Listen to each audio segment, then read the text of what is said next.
अरहम की ध्वनि आ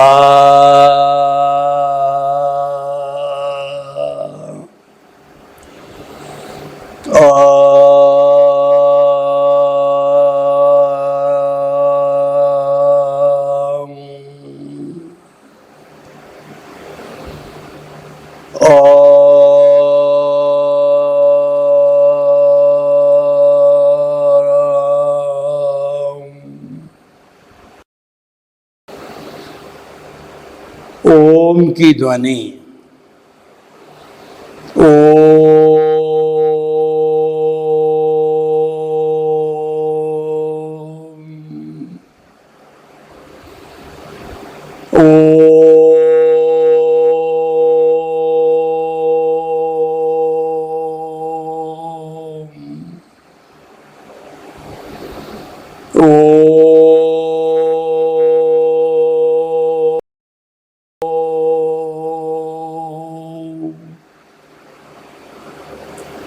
भाई और बहनों, मातृशक्ति को नमन।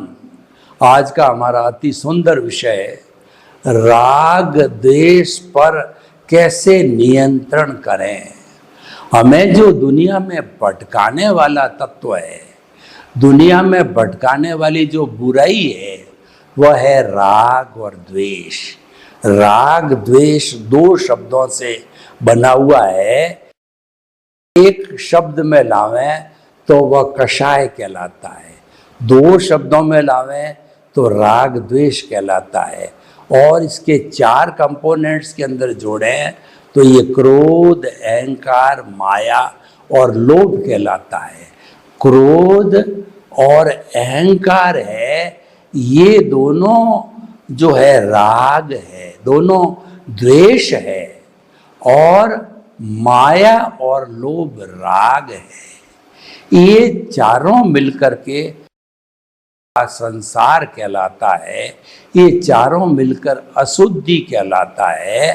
और राग द्वेष की जब अशुद्धि हमारे जो है इस शुद्ध आत्मा के साथ जुड़ती है, जो कि प्योर आत्मा है, परमात्मा है, मूल आत्मा है, द्रव्य आत्मा है, तब ये बद्ध आत्मा बन जाती है। आई प्लस माई इजिकल टू बद्ध आत्मा। ये माई है। शुद्ध आत्मा के साथ राग द्वेष जुड़ने से बद्ध बनती है, और आई माइनस माई इजिकल टू जो है प्योर आत्मा। यानी जो माई है, मैं और मेरा है, वह राग द्वेष है। इस मैं मेरा को संपूर्ण रूप से समाप्त किया जाता है, तब हमें शाश्वत सुख की प्राप्ति होती है। राग द्वेष कहिए, अज्ञान कहिए, कषाय कहिए, क्रोध, मान, माया, लोभ, ये सारे पर्यायवाची शब्द हैं। तो इसीलिए हम राग द्वेष को नियंत्रित कैसे करें, ये आज का विषय है। तो हम राग द्वेष के एक एक तत्व को नियंत्रित करेंगे, तब जाकर के राग द्वेष नियंत्रित होगा। जो हमारा क्रोध, मान, माया, लोभ है, इन चारों को चंडाल चौकड़ी कहा जाता है।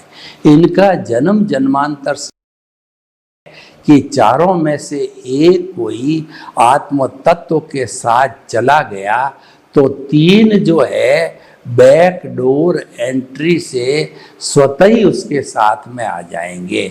जैसे कि पॉजिटिव साइड से अगर आप निमित्त भाव में चले जाते हो तो निमित्त, निर्दोष, अकर्ता और शुद्ध आत्मा कोई एक भाव से जाने पर तीन भाव ऑटोमेटिक रूप से उसके साथ में आ जाते हैं। ये पॉजिटिव साइड का एग्रीमेंट है। तो हमें नेगेटिव साइड के एग्रीमेंट को तोड़ना है, तभी पॉजिटिव साइड का एग्रीमेंट लागू होगा।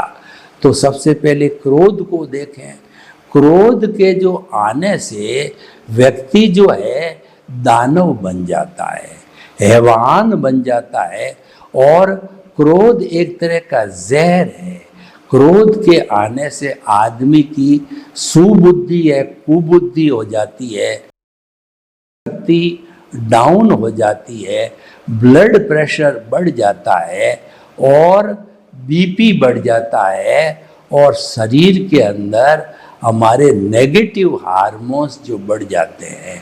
यानी कि इस जहर के अपनाने से बहुत से दुष्परिणाम हो जाते हैं। व्यक्ति को भान भी नहीं रहता है कि वह क्या बोलता है, और रेगुलर क्रोध करने वाले के ज्ञान एकदम ज्ञान समाप्त हो जाता है अगर रेगुलर क्रोध करता है। क्योंकि रेगुलर क्रोध है, ये दुख की स्थिति है, ये अवानियत की स्थिति है।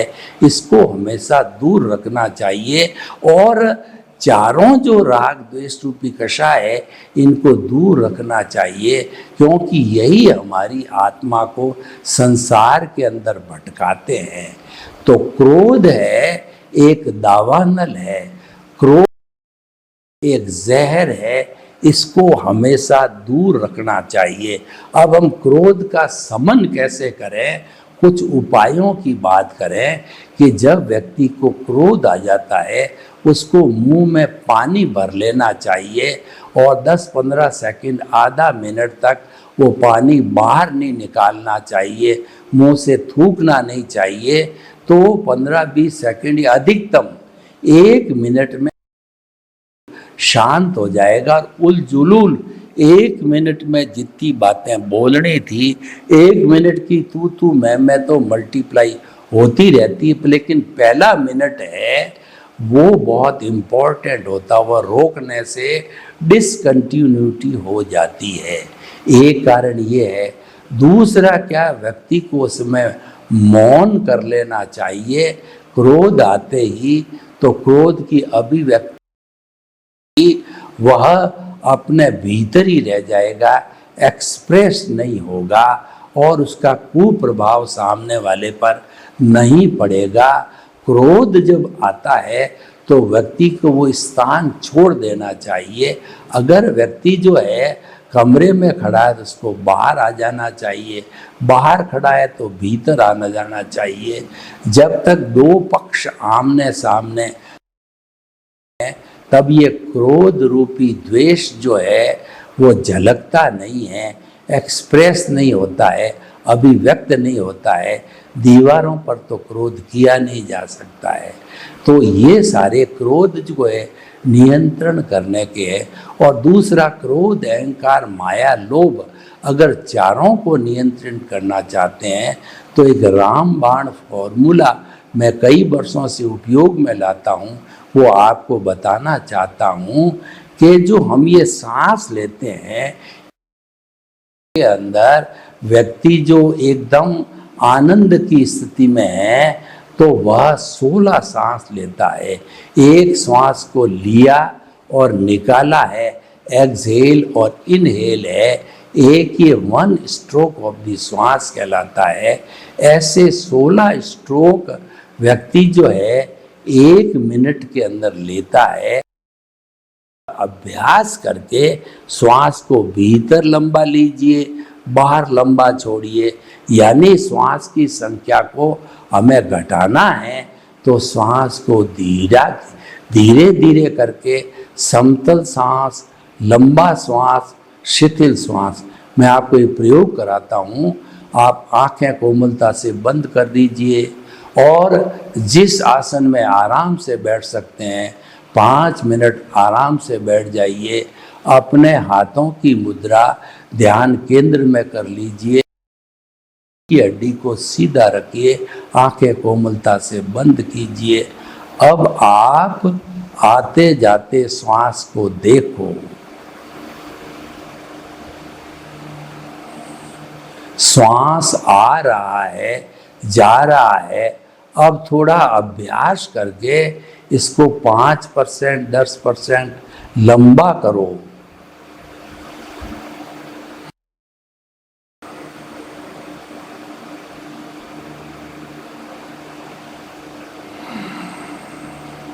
अनुभव कीजिए लंबा श्वास, गहरा श्वास, समतल श्वास, शिथिल श्वास, श्वास लंबा, लंबा श्वास आ रहा है, लंबा श्वास जा रहा है। दूसरे के सांस को थोड़ा और लंबा कीजिए।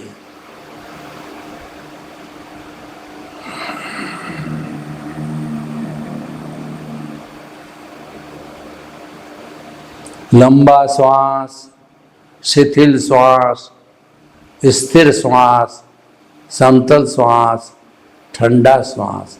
मेरा श्वास लंबा हो रहा है, लंबा और लंबा। आप आंखें खोल दीजिए और प्रभु ने आपको आशीर्वाद दिया।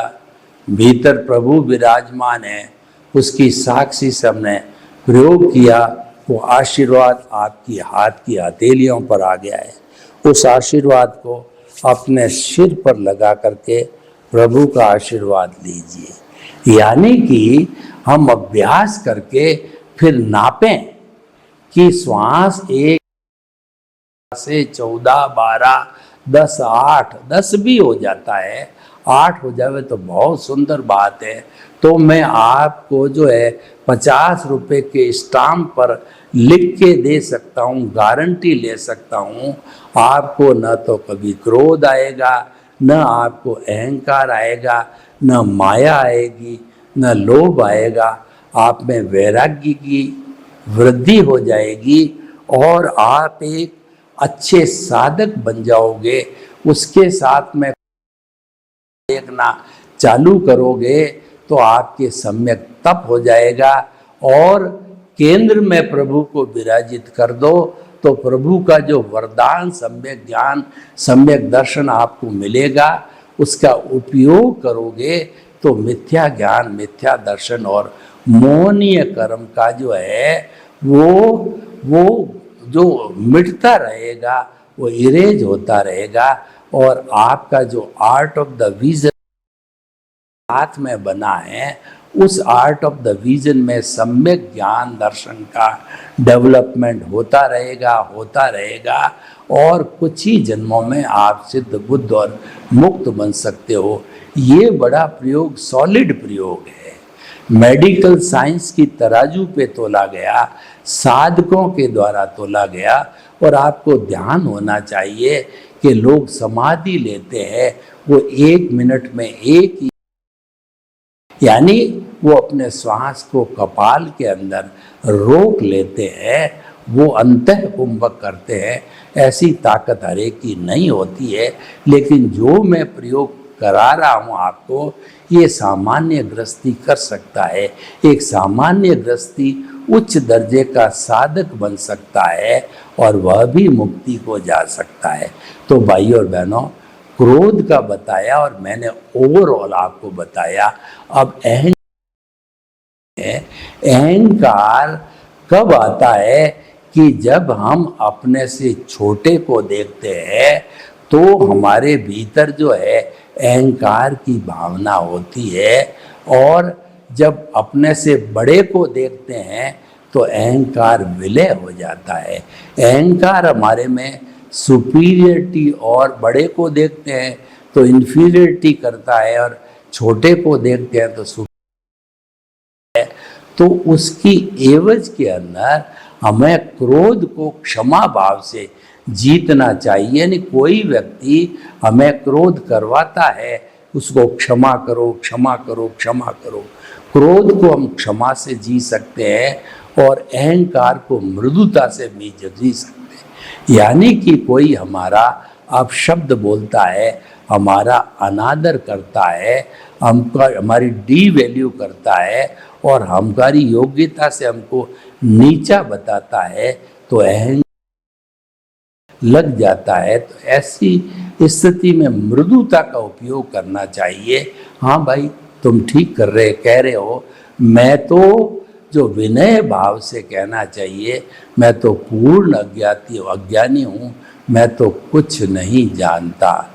भगवान महावीर की 12.5 वर्ष की जो तपस्या की साधना थी, वो कषाय विजय की साधना थी, वो राग द्वेष नियंत्रण की साधना थी, वो राग द्वेष को जीतने का साधना थी। उन्होंने तो थी कि उन्होंने अपने मन वचन काया को वो श्रेय कर दिया, यानी कि दीक्षा लेते कह दिया कि मैं इस शरीर की जो है कोई देखभाल नहीं करूँगा, और चाहे नरक, चाहे तिर्यंच गति, मनुष्य गति, देव गति वाला कोई भी इसको काटे पीटे तोड़े, कोई भी वो खंडित करे तो मैं इसकी सार संभाल नहीं करूँगा।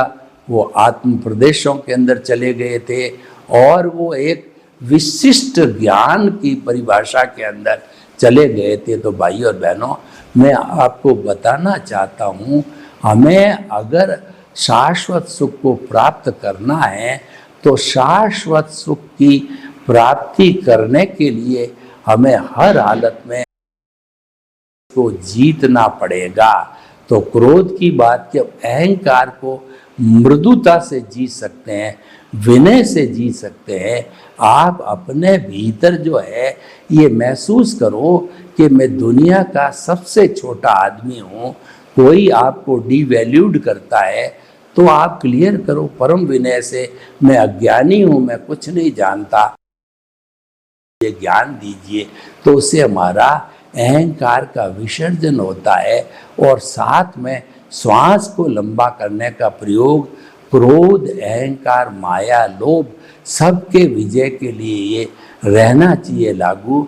तो हम इन चारों को जो है विजय कर सकते हैं, चारों को जीत सकते हैं।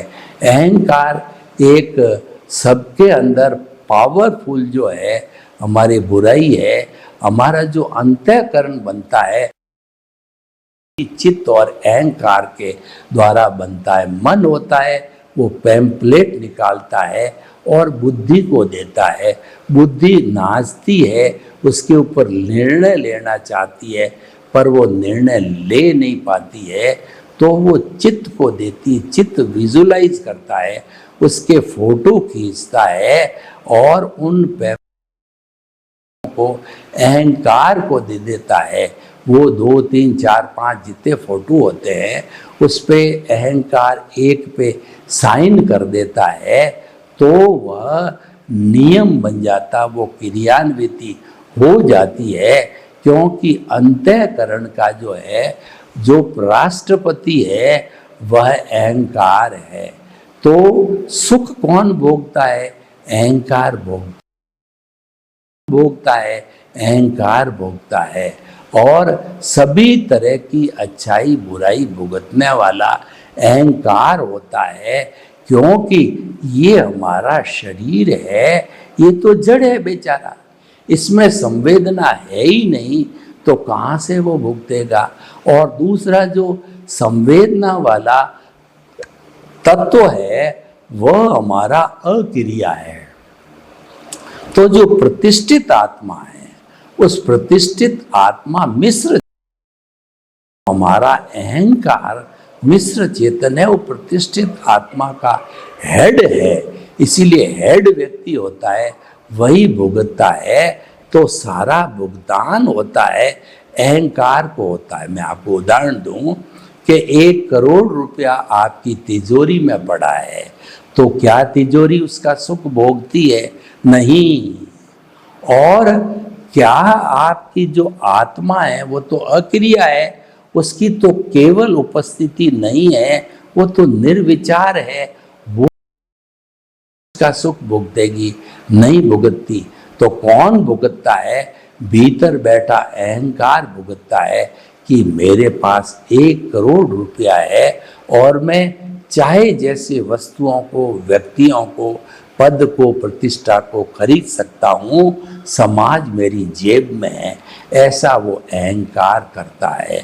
तो भाई और बहनों, सारा जो भुगतने वाला कोई व्यक्ति जो है, मान लीजिए कि बहुत बड़ा एमएलए बन गया, एमपी बन गया, एमपी बनने के बाद में अहंकार के वशीभूत होकर के वो सामने वाले व्यक्ति जिसको कि वह वोट लेने के लिए हाथ जोड़ता था, बुजुर्ग व्यक्ति के पांव पड़ता था, और जब वो बुजुर्ग व्यक्ति उससे मिलने आया तो अहंकार के वशीभूत वो कहता है मैं तो आपको जानता ही नहीं।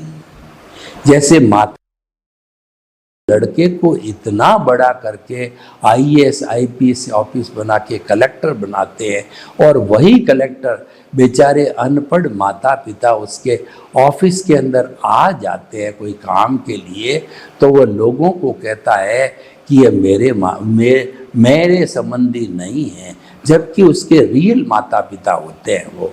तो भाई और बहनों, इस तरीके से ये सारा भुगतान होता है, अहंकार करता है। तीसरी है माया, छल कपट करना।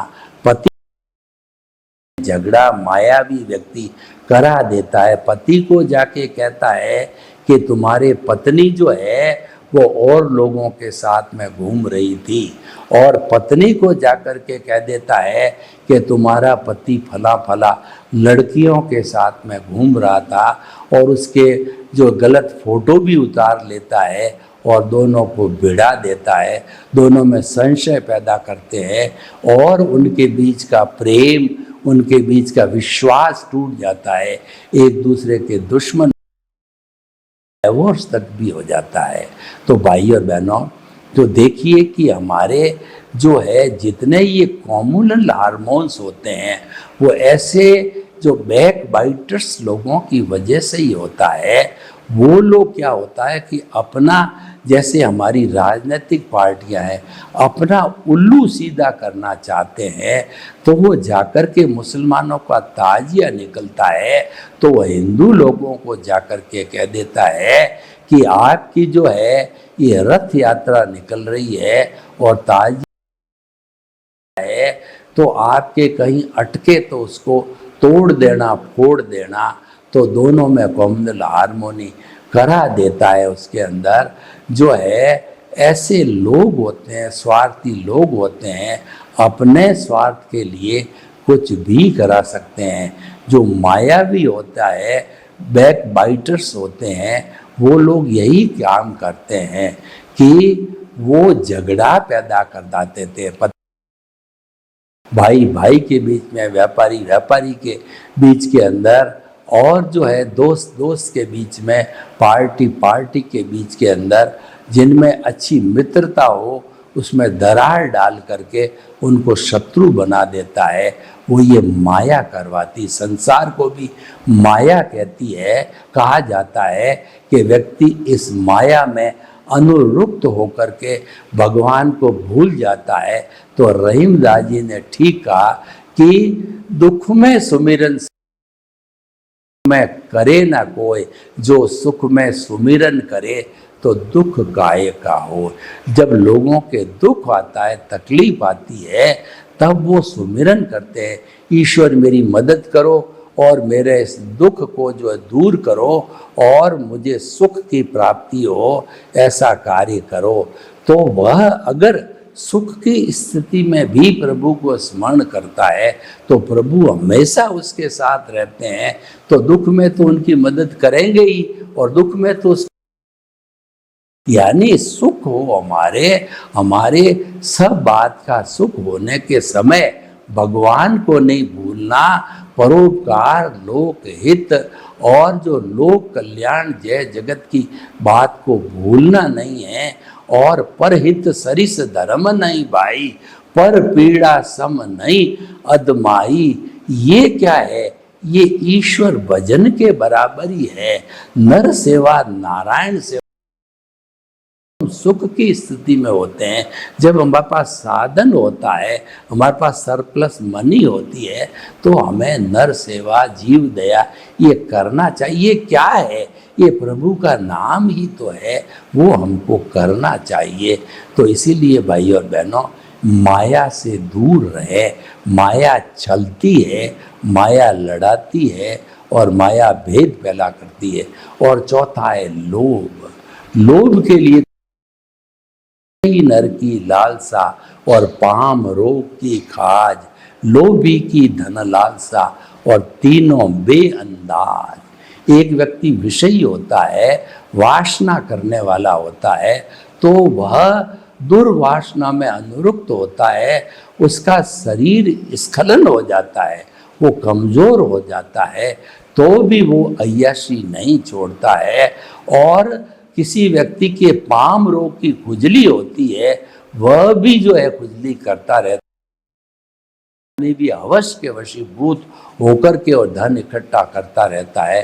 तो इस तरीके से क्रोध, मान, माया, लोभ को हम संतोष के द्वारा जो है हम स्थिर कर सकते हैं।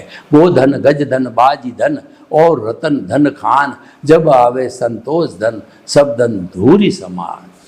सर्वे भवन्तु सुखिनः, सर्वे सन्तु निरामया। लोग के जीवों को सुख मिले, शांति मिले, आनंद मिले, प्रेम मिले, सौहार्द मिले, और हम राग द्वेष को नियंत्रित करके और आपके प्रति मंगल भावना। ओम शांति।